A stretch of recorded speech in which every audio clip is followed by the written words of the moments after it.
Good morning and welcome to the Anne Arundel County Delegation meeting. I'm Delegate Heather Bagnall, Chair of the delegation with Vice Chair Delegate Dana Jones. Before we conduct further business, I would ask everyone to welcome Delegate Gary Simmons, District 12B, who will be offering our pledge and our prayer today. Thank you, and we can rise. I pledge allegiance to the flag of the United States of America and to the republic for which it stands, one nation, under God, indivisible, with liberty and justice for all.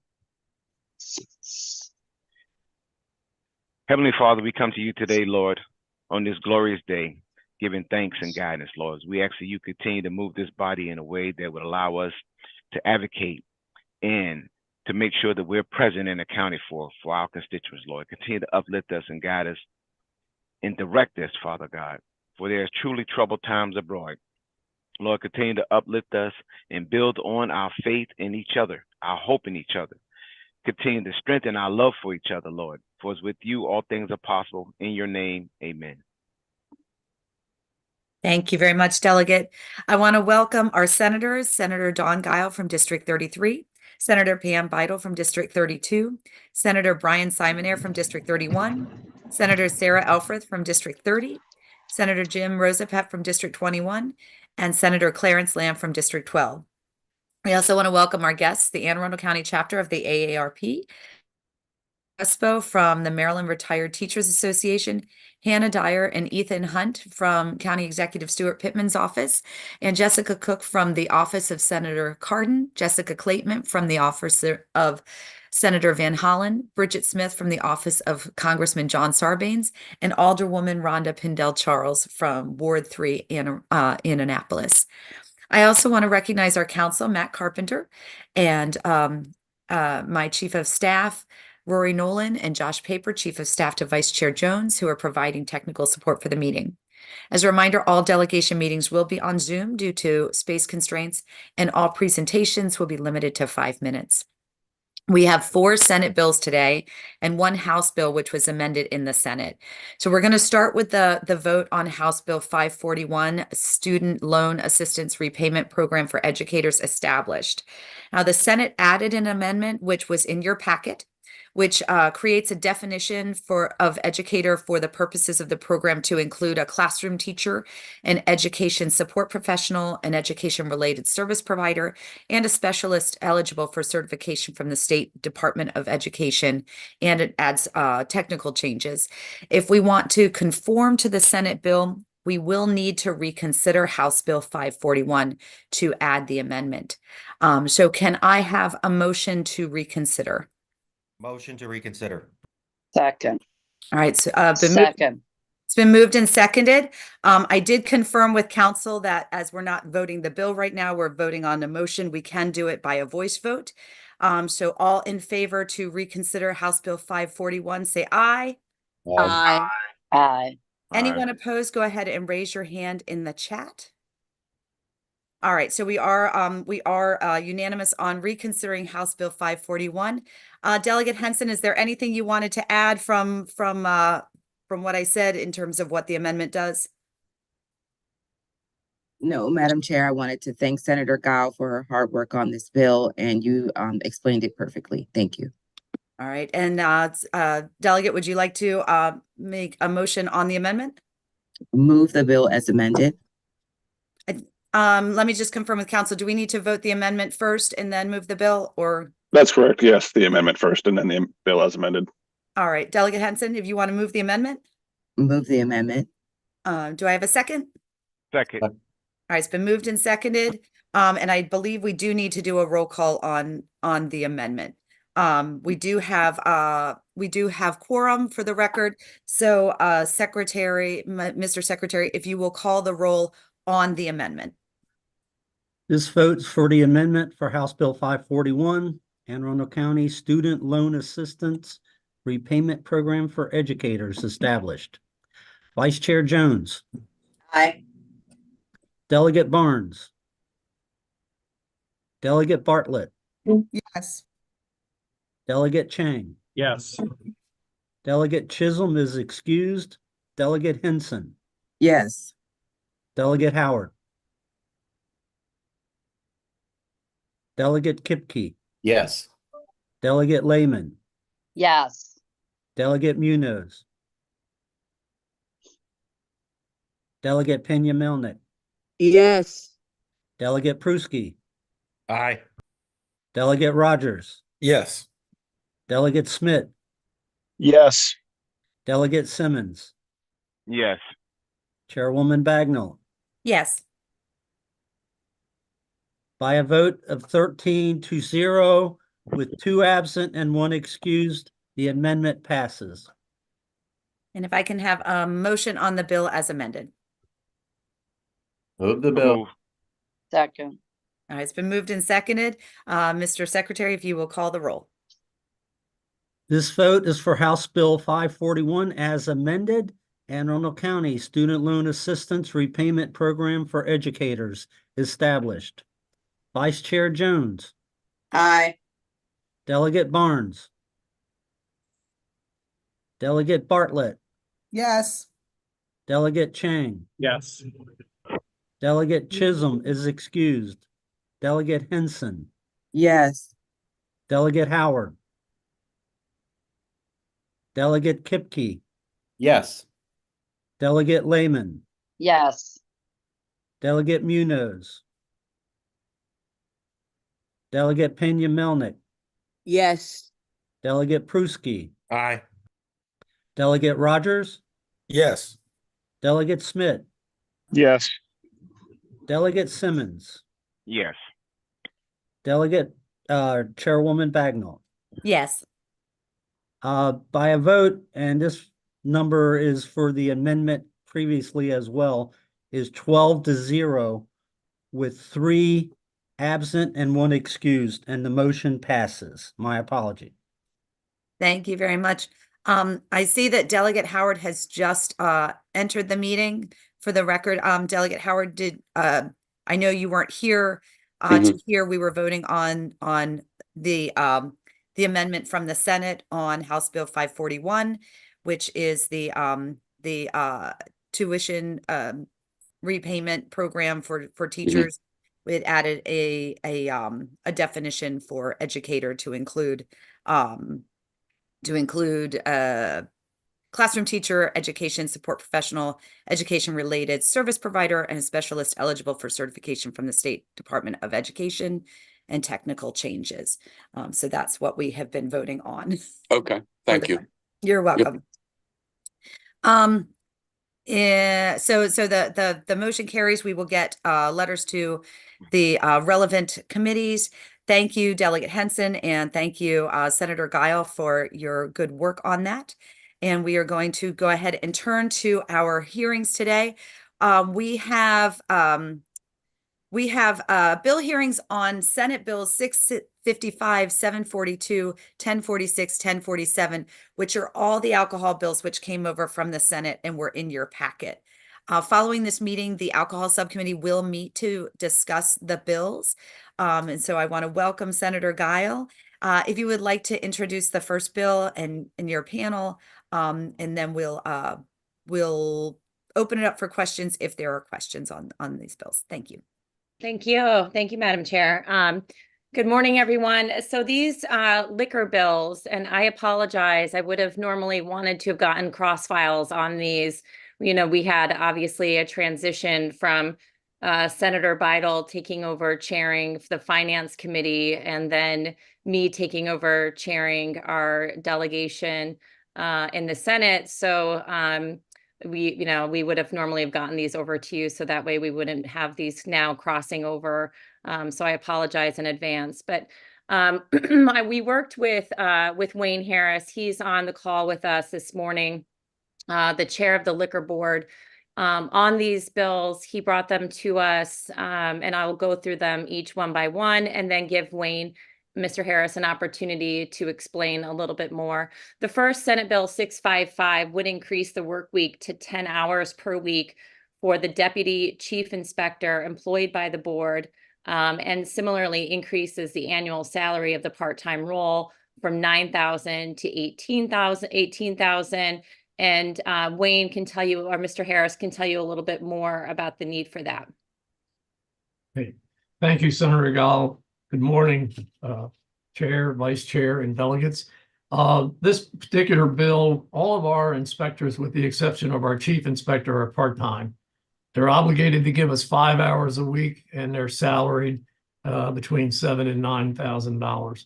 Our deputy chief has taken over a much larger and new role, being that we have a new database system. We also have iPads now out in the field instead of the old 3-copy hard copies. His workload has easily tripled, if not more. He acts in many respects. He acts as, of course, takes the place of the chief in the absence of the chief inspector. He is also our IT person. The county does not provide us with an IT department assistance in most cases.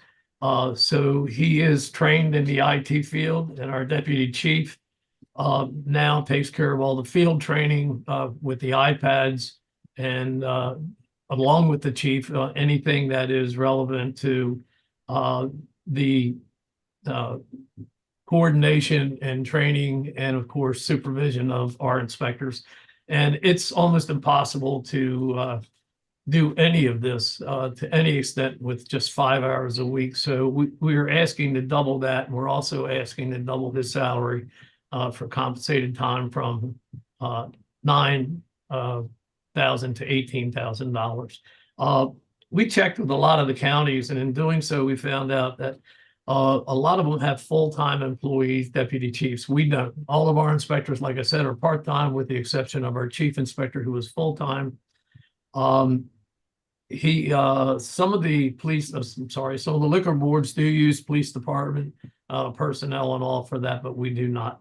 So that's why we're requesting to double his hours as well as his salary in a part-time position.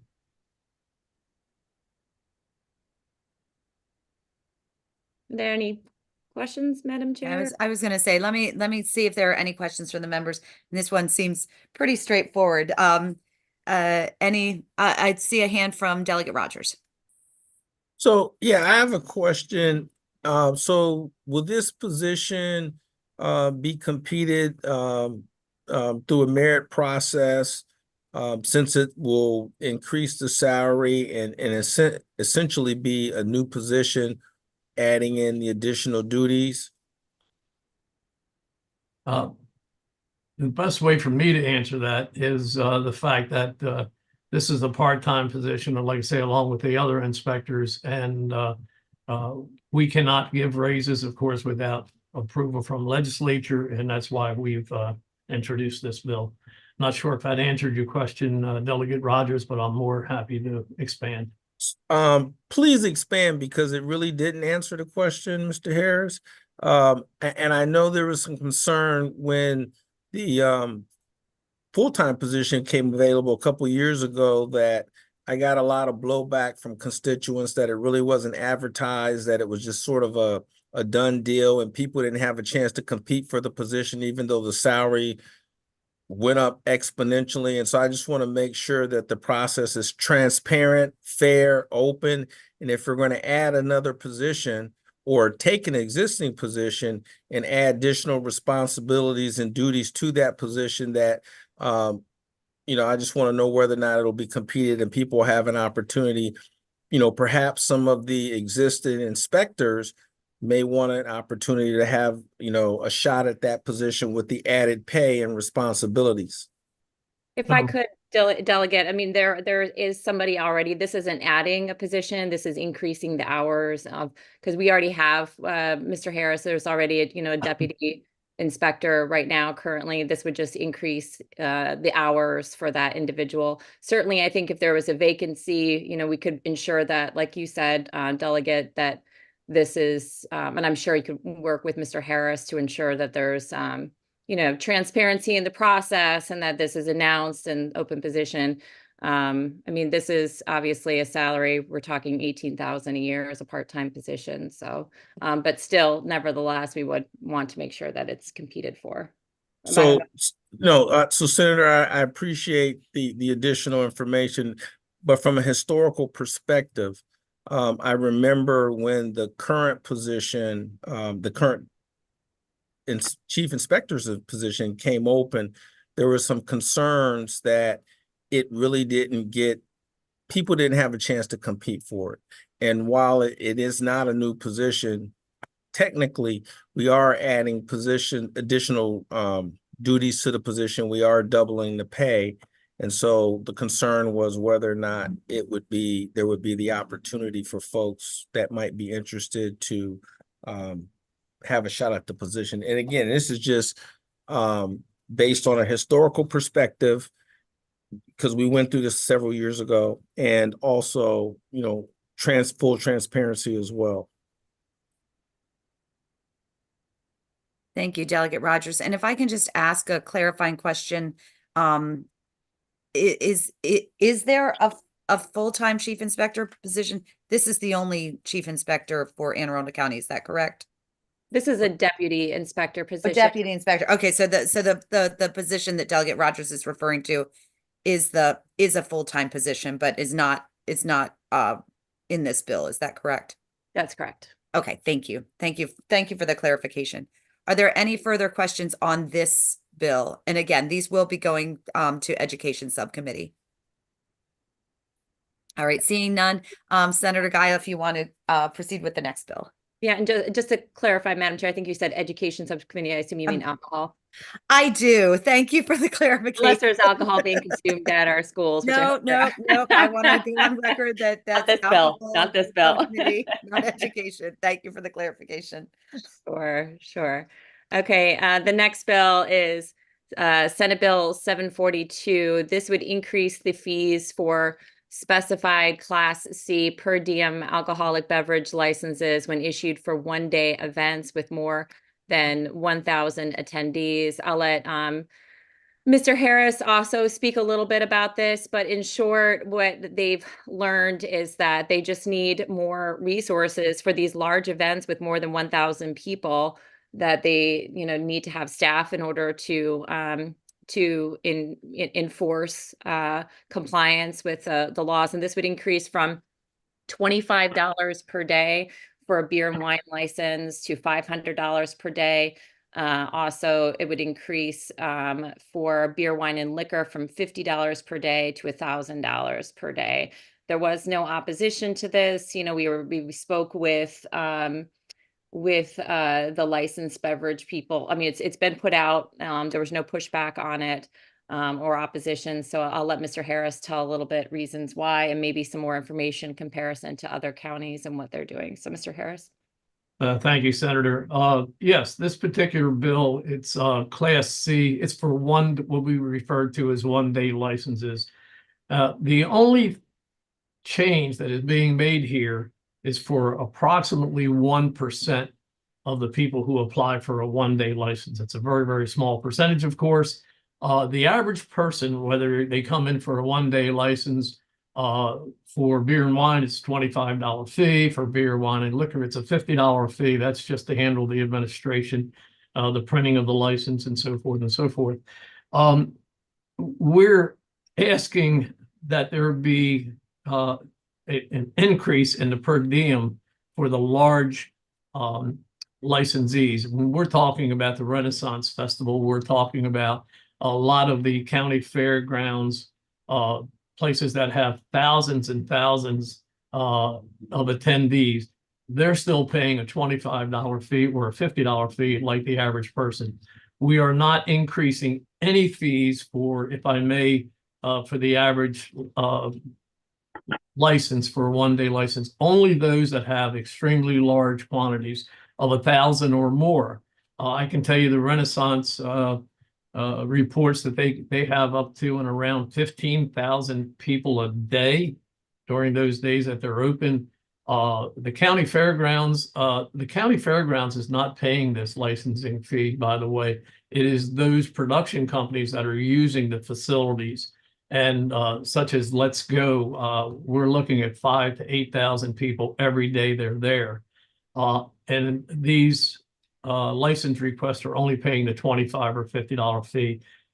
We need additional fees. We feel that we need additional fees because we have to send more than one inspector out. Normally, an inspector handles his sector or area, and he can handle pretty much everything by himself. When it comes to these large affairs, as you can imagine, with 5 or 15,000 people, we feel, along with the police department, who supplies, 5 to 15 officers at different places, the health department and all, that it's difficult for us to do our job and handle what needs to be handled when it comes to these large venues. And again, we're only talking about 1%. So 99% of the license fees will not increase. They will not affect anybody who's applying for a celebration of life license or a wedding license. They're going to come in and they're going to pay either $25 or $50. And if I may also, some of the counties, for instance, as an example, Frederick County, they charge $600 per day plus $150 administrative fee, but that's only between 1,000 and 3,000. When it's above that amount, they pay $1,000 a day plus a $500 administrative fee.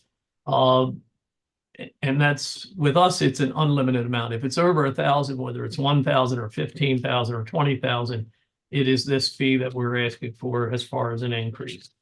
I'd be happy to answer any questions anybody has. Thank you. I'm looking to see if there are questions from other members. Okay, and I apologize as the light changes. I'm going to be fading in and out in the screen. But if you could clarify for me, so are you saying that the Renaissance Festival is currently on 19 one-day event licenses? Yes. Now, the one-day licenses also extend for a period up to 7 days. Now, so if they're involved in a Friday and Saturday or Friday, Saturday and Sunday, they're going to pay that one fee for that weekend. But yes, they do have to buy multiple licenses. And like I say, they usually range from, well, with them, I think it's the $50 fee because they do serve alcohol. Okay, so but that's a significant increase then, because we're looking at, if it's 9 weekends at 50, that's currently $450, and then you want to go to 9,000. Is that correct? Based on, I just want to make sure that we're understanding. Sure. Because we're the only location that has a Renaissance Festival, so we don't have anything to compare it to. Yes, I can add that I've personally been involved with the Renaissance Festival over the past years. I was chief inspector prior to becoming chairman. I had many conversations with Mr. Smith, who's now deceased, and his sons in reference to what goes on and the amount of people we need to supply to things like the Renaissance Festival. Okay. And you said the fairgrounds does get a license for their non-fair events. Is that correct?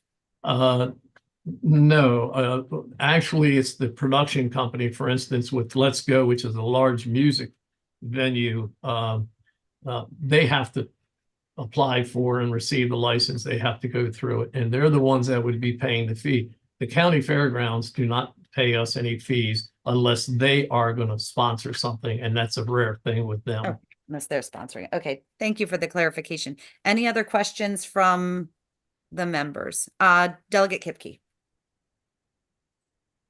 Thank you, Madam Chairman. Mr. Harris, with these increased fees, do you anticipate, are you going to be hiring new employees? What is the money going to be? I mean, you have an existing budget of whatever it is here, 925,000, I think. I may be wrong, but that's something I have on a sheet here.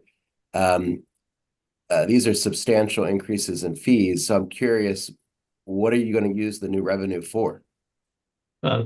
Thank you, Delegate Kipke.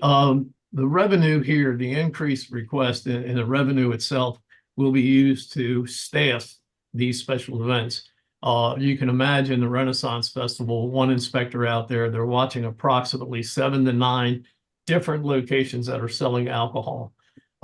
So it's very difficult for that one inspector. So what we're doing is we're drawing resources from the other 17 or 18 inspectors We're drawing the resource of the deputy chief to go out as well. We looked through all of the different venues that we have, and the only ones we saw that we felt would be fair to tap or increase the bill were those with the large venues of 1,000 and more.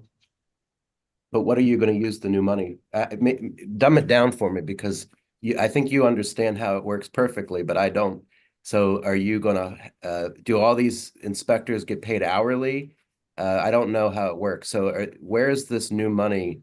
How is this new money going to be used specifically? Okay, thank you. I apologize if I missed the question. The money is being used under different circumstances. For instance, the administration for these licenses is a lot of work. So our staff of 5 people in the office, some of that money will be to offset the salaries and increase. You're going to find that we're asking for other license increases. We haven't had an increase in a license in 7 years. I'm sorry, 15 years. Prior to that, it was 30 years ago. So it's time, we feel, to kind of bring ourselves up. And these increases, and we'll talk about the other ones more specifically, but these increases are basically used to have our deputy chief and those inspectors out there, and we're drawing from. We know that we have to pick and choose. If I have an inspector working 5 hours a week, he can't be at 30 of his venues at one time, and and so forth. So what we're trying to do is make sure that we have enough money in the fees to help offset everything that we do during the year. And we're talking about hundreds and hundreds of one-day licenses.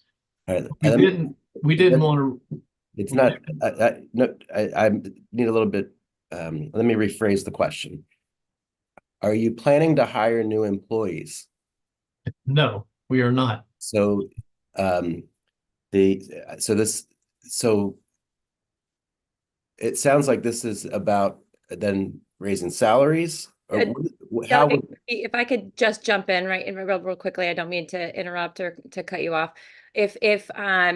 What my understanding also is, speaking with Mr. Harris, is that they've been consistently operating at a loss each year. Their revenues haven't been covering, and we can talk about that more when we talk about the other bill as far as increasing the annual renewal fees. But they haven't. The revenue that they've been generating, and it's all the revenue covers the fees covers what their operating costs are.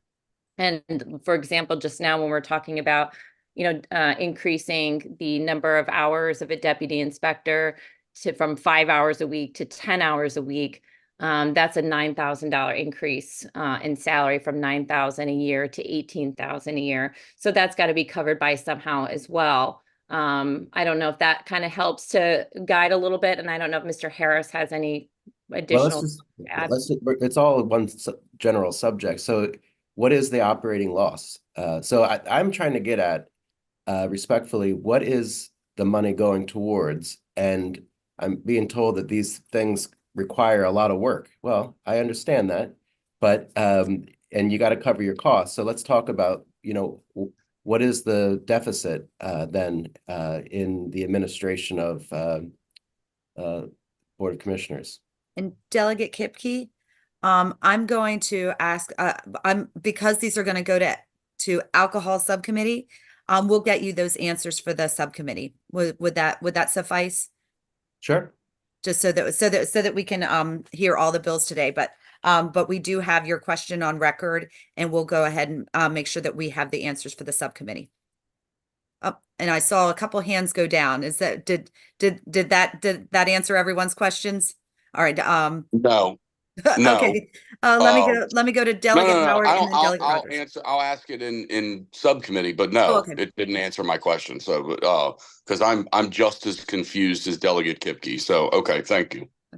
Thank you, Delegate Howard. Delegate Rogers, you had a question? Go ahead. Well, I guess, yeah. So my understanding was that, and again, I guess we'll get the numbers in subcommittee, but that there was a surplus. There was an operating surplus, and typically part of that surplus went to the county coffers when it wasn't used up by the alcohol subcommittee. At least that's the way it had been in past years. But, maybe some things have changed. But I've been on the alcohol subcommittee for about 5 years now. So it would be interesting to really look at the numbers. And I think that will be helpful. Thank you, Delegate Rogers. So we will, as I said, these are going to alcohol subcommittee. Thank you for the clarification, Senator. Clearly, I'm still on the previous bill. That concludes. Seeing no other questions, that concludes the hearing on Senate Bill 742.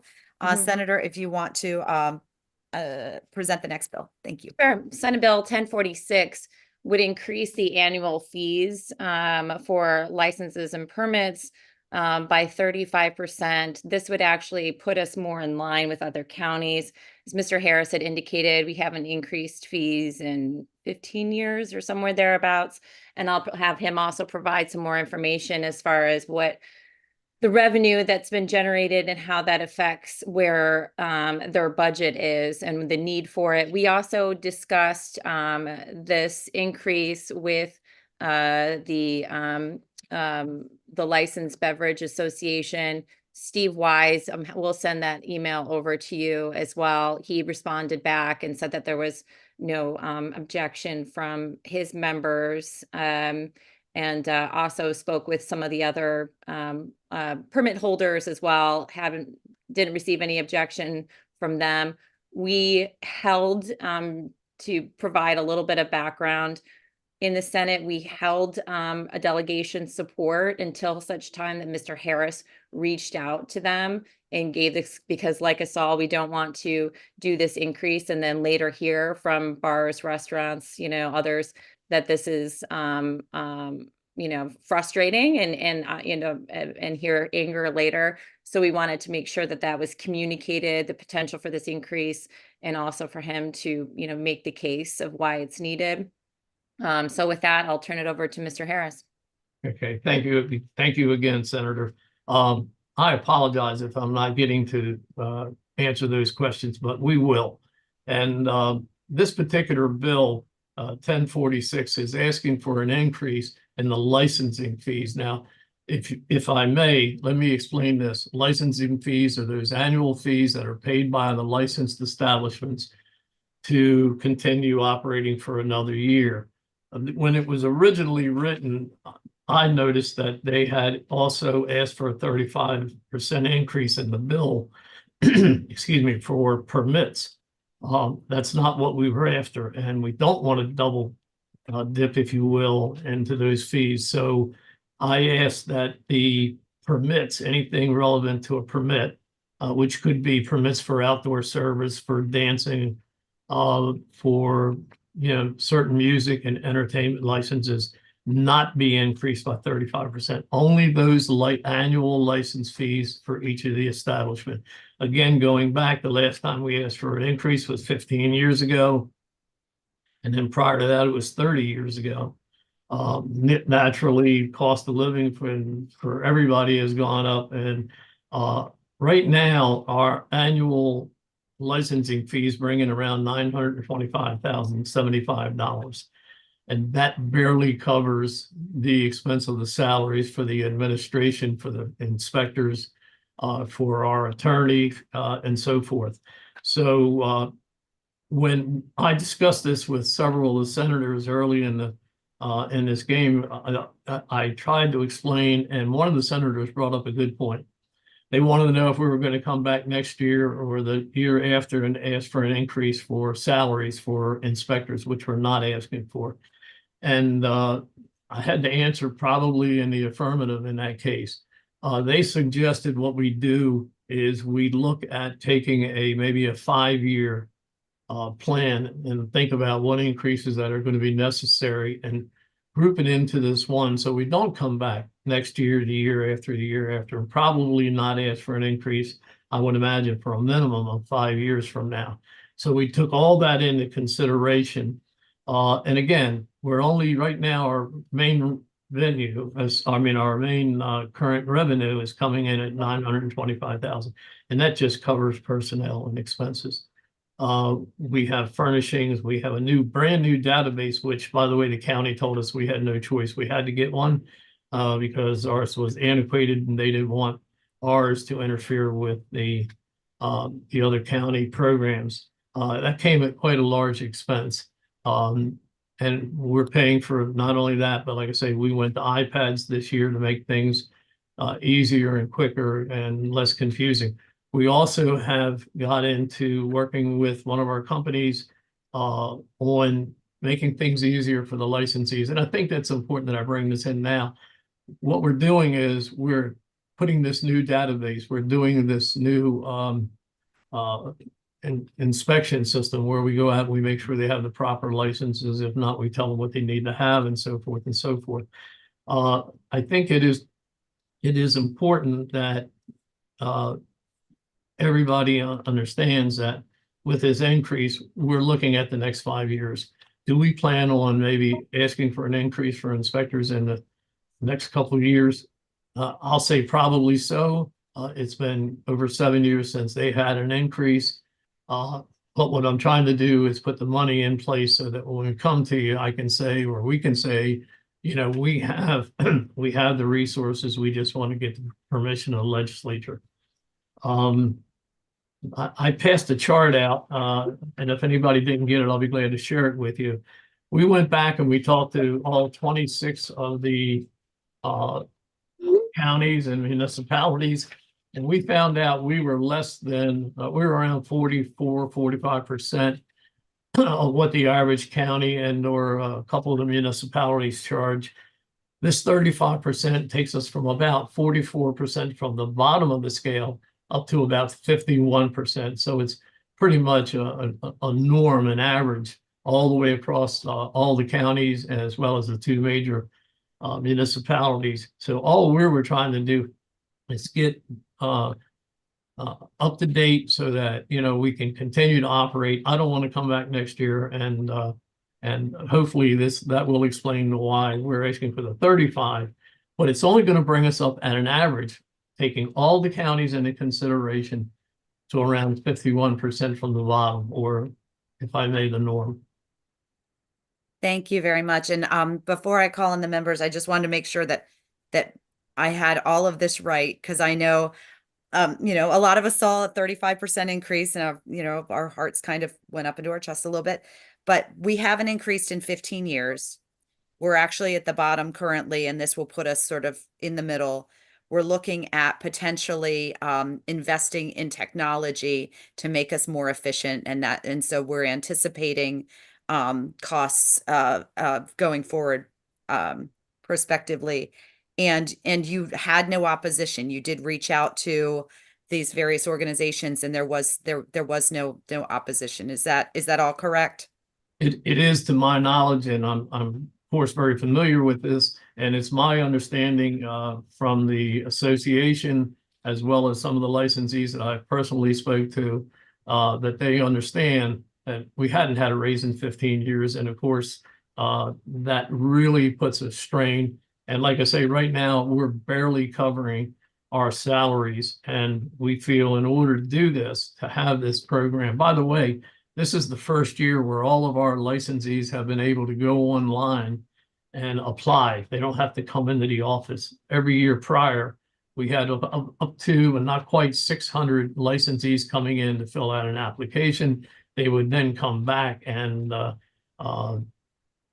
pay via check for their licensing fees, and then they would be called back a third time to pick up the license. We've eliminated all that. We've done this with the new database system, and what we're doing is making it much, much easier for our licensees. All right. Thank you very much, Mr. Harrison. I'm going to go to the members. Delegate Pruski, Delegate Kipke, Delegate Howard. So let me start with Delegate Pruski. Thank you, Madam Chairwoman, and appreciate the discussion this morning.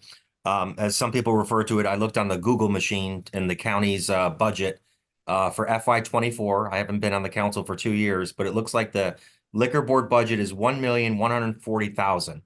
And this is a question for Mr. Harris. So based upon the information that you sent over, and I did send it to the alcohol subcommittee members, you are operating at a deficit. So the fees collected from licensees do not cover your cost. Am I correct in saying that the county taxpayer dollars, so someone who doesn't have anything to do with alcohol, are essentially paying for your pieces? Is that correct? Yes. Okay. Second question.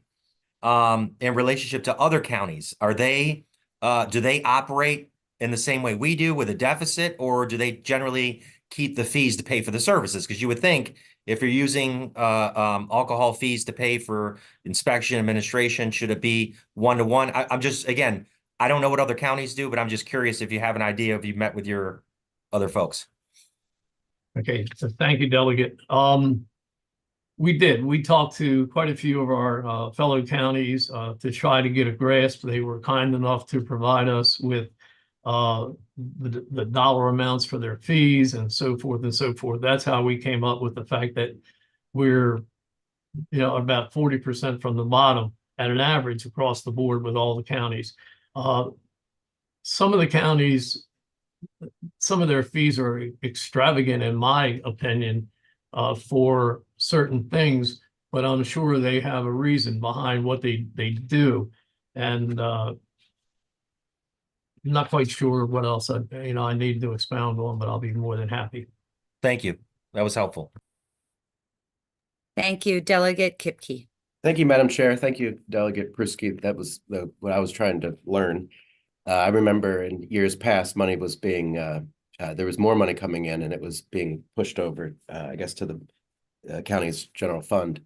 And I'm very glad to hear, Mr. Harris, you were proactive about that permit thing, all those ticky-tacky add-ons. It would have just hurt my heart to see all those going up too. So thank you for being proactive about that. In the last few years, I've been elected 17 years in this county, and in the last few years, I've had some complaints about the liquor board, more about difficulty getting information and things like that. And that I just want to hear from you. Do you feel as though you have enough the administrative staff currently to handle the volume of inquiries from licensees that are trying to do right or renew their licenses, or I hear about delays an awful lot more recently. I didn't used to hear those kinds of complaints. So I'm just curious. I know you're asking for more money and your people probably need raises too, but do you have enough people to do the work? Thank you, Delegate Kipke. Thank you for recognizing the fact that, we did catch the permit fees and did not want to charge people twice, an increase in license fees and increase in permit fees. So I was very quick to say, whoops, we have an error. We don't want to do that. So thank you for recognizing that. I don't believe we will need an increase in inspectors. We are increasing by licenses, which is a good point. Every year we get more and more liquor licenses.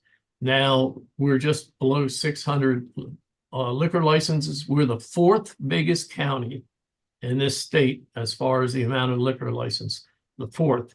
We're also the fourth biggest county when it comes to population and so forth.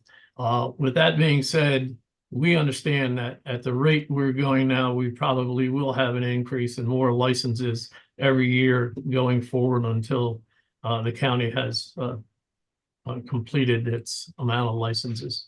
Well, beyond the inspectors, though, I'm talking about the administrative folks. How many people do you have that do it? If I have questions about my license and I'm calling into the office, how many people are in there to help folks? And how does, maybe this is, if you don't know, maybe you could get it back to us at a future date.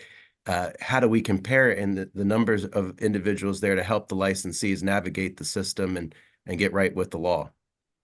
Yes, thank you. We presently have 5 people in the office or in the administration. We have an executive director, we have an administrator, we have 2 secretaries, one of which is a new hire.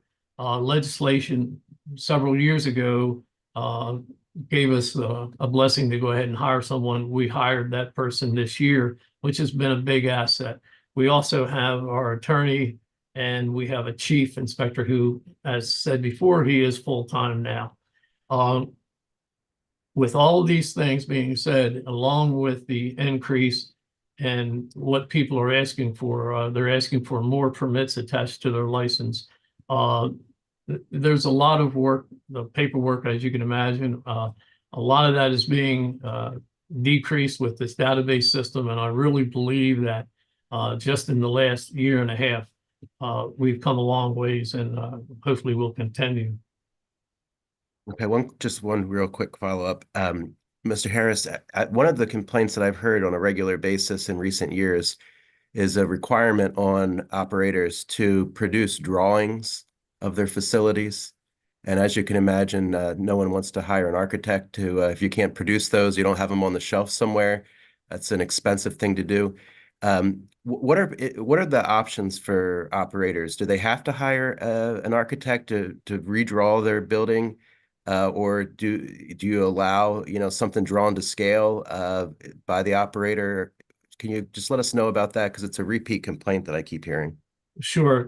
Thank you very much, Delegate Kipke. And you are right. We do require, especially on new licenses, that they provide the board with a drawing of the footprint of the interior of the building, what part is for restaurant seating, what part is for at a bar, how many stools are at a bar.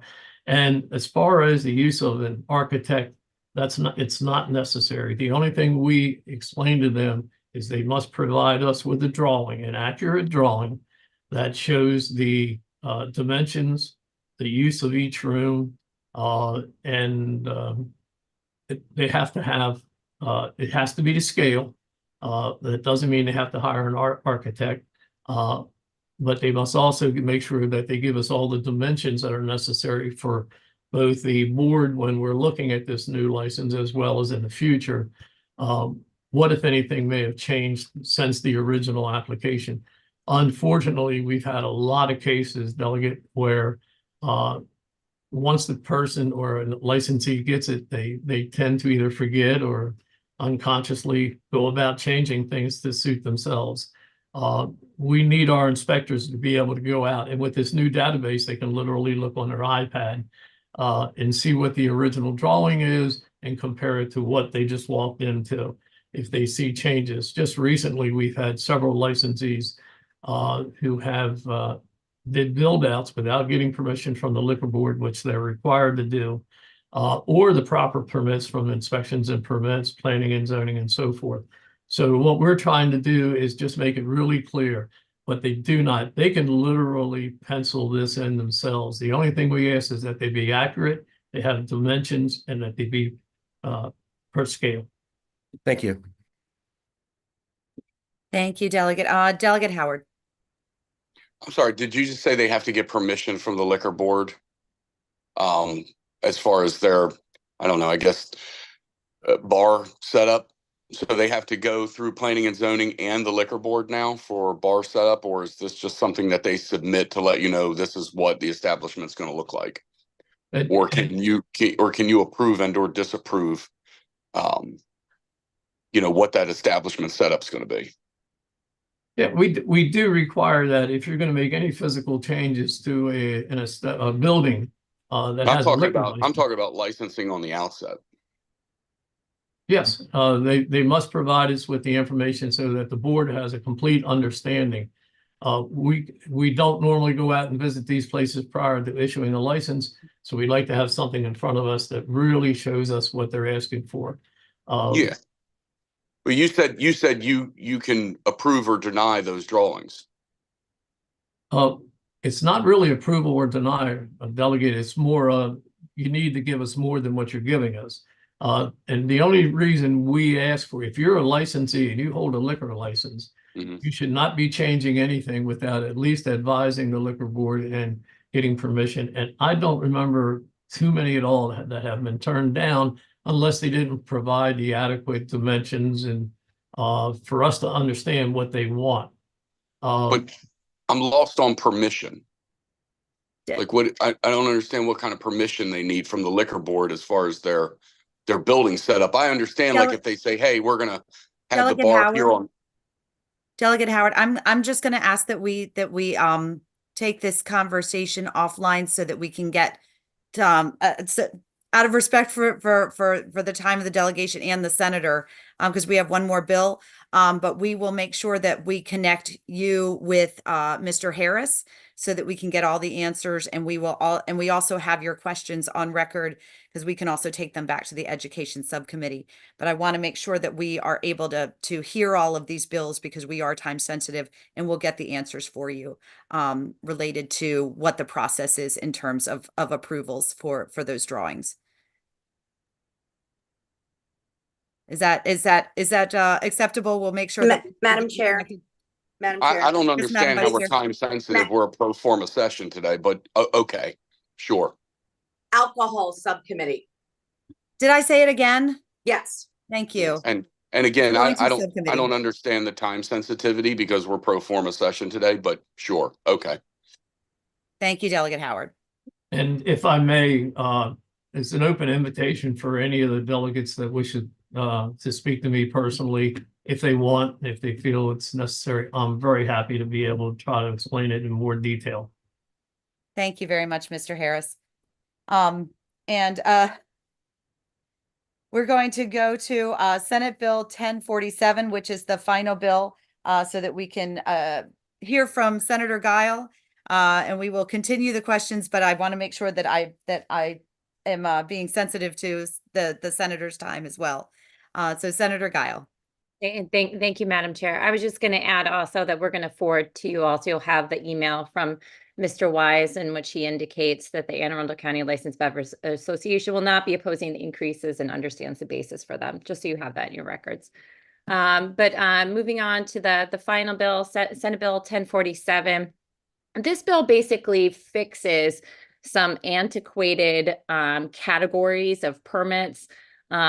Previously, there was a category, for example, called dancing, and it became sort of a catch-all for anything. And so when we had the axe throwing place, you know, that's out in Gambrels, I believe it was.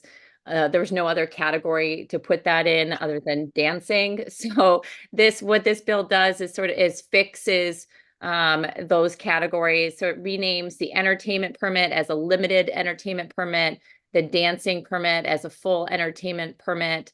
The bill is needed because it's caused confusion among permit holders as to what's the applicable category for a specific permit. And I'll let Mr. Harris explain it in full. Thank you again, Senator. This is perhaps the best way to explain this. We had all of our establishments are allowed to have piped in music, one TV, no problem. When they want to increase the amount of, you can imagine a sports bar with 12 TVs or 15 TVs, or you can imagine some of these places with different entertainment. We have found repeatedly that when people ask, you know, I want to do this, and this, karaoke and whatever, and we say you need a dancing permit, the first thing out of their mouth is, no, we're not going to do any dancing. Well, you still need a dancing permit. That permit covers that karaoke and so forth and so forth. So what we wanted to do here was just simply clarify, take that word dancing out. We have three categories. We have where permits are needed. One is music, and that's, you can have up to a two-piece live band with that music permit. But you can't have any floor shows, you can't have any dancing, you can't have any karaoke. The second level up is known as entertainment. We like to change that to limited entertainment, and that gives you up to 4 musicians and allows certain things to take place that wasn't allowed under a music permit. And of course, the third and the biggest level is the one that's referred to as dancing. That's the title of it. All we want to do is change that title from dancing to full entertainment. Like the senator mentioned, when the axe throwing establishment came in and we told them, well, in order to do what you want to do, you need a dancing permit. That raised some eyebrows, and they tried to explain to us that they didn't have any dancing. We understood because we've had this before. What we're trying to do is just simply change the titles from entertainment to limited entertainment and dancing to full entertainment. We think it's easier to explain that to licensee or prospective person that wants a license or add a permit.